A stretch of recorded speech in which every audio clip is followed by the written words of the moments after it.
Hoje faz 3 anos do fatídico dia 8 de janeiro. E calma, antes que você passe esse vídeo, porque eu te entendo, você tá cansado de ouvir sobre 8 de janeiro, sobre anistia. Parece que o Brasil nunca passa dessa página, né? Mas esse vídeo tem a ver com você. Por quê? Porque quando você vê uma injustiça tão grande acontecendo com o brasileiro, você acaba ficando insensível. Você acaba perdendo o sentido de fato de humanidade. E não vê mais essas pessoas com um olhar humano, mas vê essas pessoas como um qualquer. Afinal de contas, né, não era um parente seu, não era alguém que você conhecia, afinal de contas, era só não estar lá que não ia acontecer tudo isso. Pois bem, qual afinal de contas era o crime que essas pessoas deveriam responder? Depredação de patrimônio público, ponto. Porque eles quebraram, isso é crime e ninguém concorda com isso. A não ser a esquerda, né, que quando eles depredam, aí tudo bem.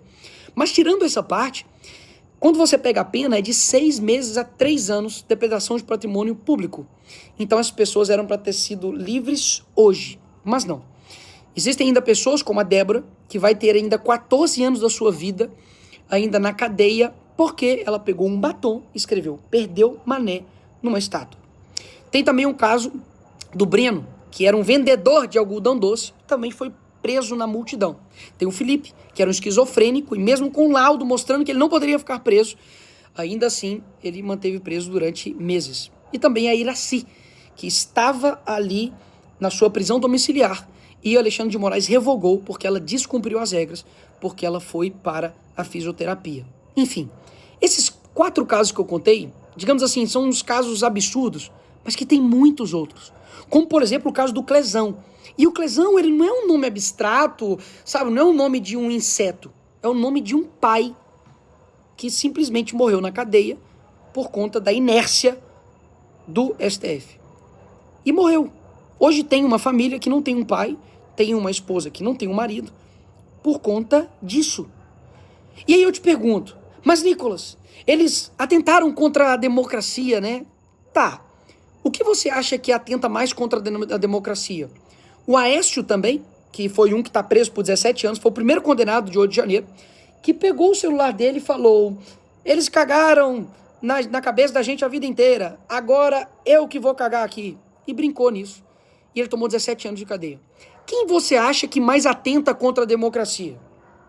Essas pessoas que depredaram o patrimônio público, invadiram, cometeram aí esses crimes, ou um cara que coloca milhões de reais em uma mala, como o Gedel, que foi encontrado com corrupção. Ou como alguém que foi condenado por 400 anos, né, de cadeia por corrupção também, como o Sérgio Cabral, que está livre. Ou como alguém, né, que colocou dinheiro na cueca, foi pego, e agora, né, a PGR arquivou totalmente o caso. Quem você acha que atenta mais contra a nossa democracia?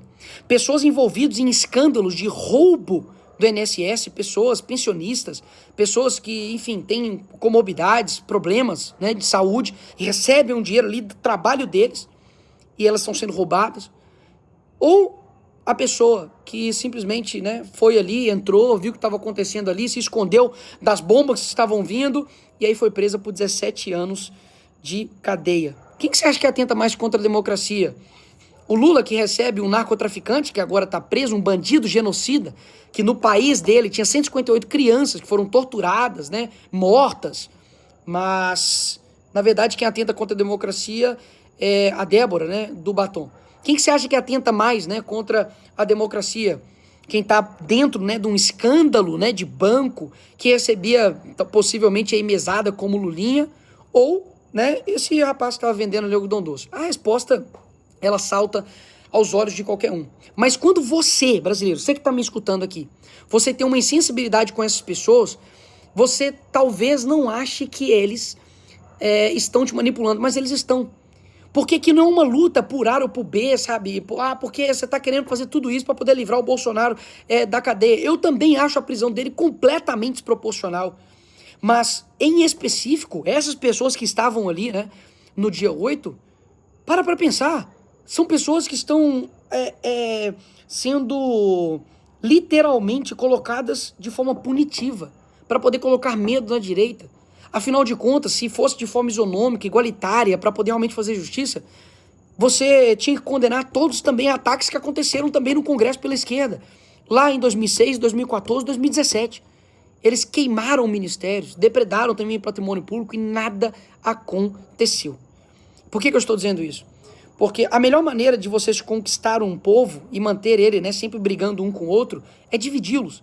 Então, esse vídeo aqui não é para você que já concorda comigo. Olha só. É para você que de fato que discorda de mim, ou que você talvez não saiba muito do assunto, por que isso tem a ver, por que essas pessoas estão presas tem a ver comigo. Porque hoje são eles. Amanhã pode ser você, e eu não tô brincando não. Amanhã pode ser você, pastor, que dá uma opinião, isso pode ser considerado um atentado ao Estado Democrático de Direito. Não é à toa que essa semana, né, eu postei um meme do Lula sendo preso e eles pediram a minha prisão e a derrubada das minhas redes sociais. O Nicolás Maduro pode ficar livre sendo um ditador. Eu tenho que ir pra cadeia porque eu postei memes e dei a minha opinião. Ou seja, isso pode chegar e bater na sua casa. Um dia que você defender, né, uma opinião, ou quiser, né, criticar algum ministro do STF, o que vai acontecer com você? Então, de forma gradual, eles estão colocando medo em todos nós. E o medo, assim como naqueles desenhos animados, né, antigos, que ia cair uma pedra em cima, assim, e ele tentava correr e não saía, a pedra caía em cima dele. Por quê? Porque o medo nos paralisa como nação. Então, hoje, o Lula vetou por completo o PL da dosimetria, que inclusive, por muitos disseram, né, que, nossa, a Magnitsky foi derrotada porque vocês apoiaram a dosimetria, porque ela não era boa, né? Agora, que coisa que não é boa, que a esquerda trabalha até de madrugada para poder derrubar na Câmara, que eles fazem um trabalho na mídia para poder derrubar, que eles depois vetam de forma integralmente, né? O Lula veta, e obviamente era algo que era sim um respiro de liberdade para milhares de famílias, porque poderiam estar agora em casa, ou até mesmo livres, dependendo ali da redução do sofrimento delas e, consequentemente, da redução da pena delas. Então, hoje, no mesmo dia, né, que a Venezuela está mostrando que está libertando os seus presos políticos, o Brasil decide manter os seus presos políticos. Por que eu estou dizendo tudo isso e por que você está me acompanhando aqui até agora?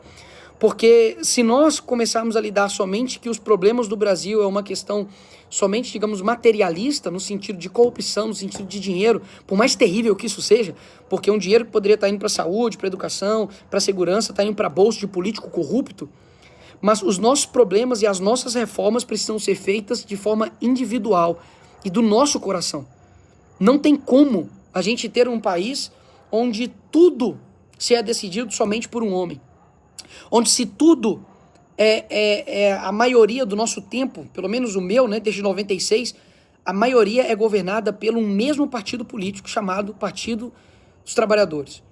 Então eu quero abrir aqui os seus olhos para que você entenda que a causa de outros, ela também é a nossa, principalmente quando eles estão sendo extremamente perseguidos, com vidas destruídas, pais, famílias destruídas por conta de um revanchismo político. Isso precisa acabar aqui no nosso país. Eu não tenho dúvidas que a maneira de você se instalar realmente uma censura total, uma ditadura total, é fazer isso de forma gradual, porque aí você não percebe.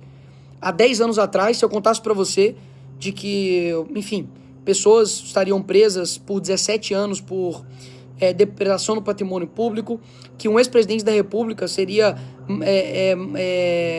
não teria direitos de um traficante, né, de receber atendimento médico no hospital, de que parlamentares teriam de sair, né, do país, porque se ficarem aqui vão ser presos também de forma injusta, que dia sim, dia com certeza, né, eles querem derrubar o deputado mais votado, porque na cabeça deles opinião, post é crime, né, contra o Estado Democrático de Direito, mas o partido deles, né, que faz parte do Foro de São Paulo, que é uma organização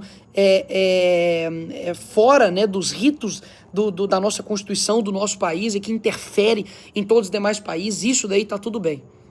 Enfim, a situação não é fácil. Muitas vezes parece que as notícias que a gente olha, né, parece que cada vez são mais desanimadoras, mas um ponto a luta pela liberdade dessas pessoas é muito importante, por isso que eu vou continuar. E essa luta não é de agora.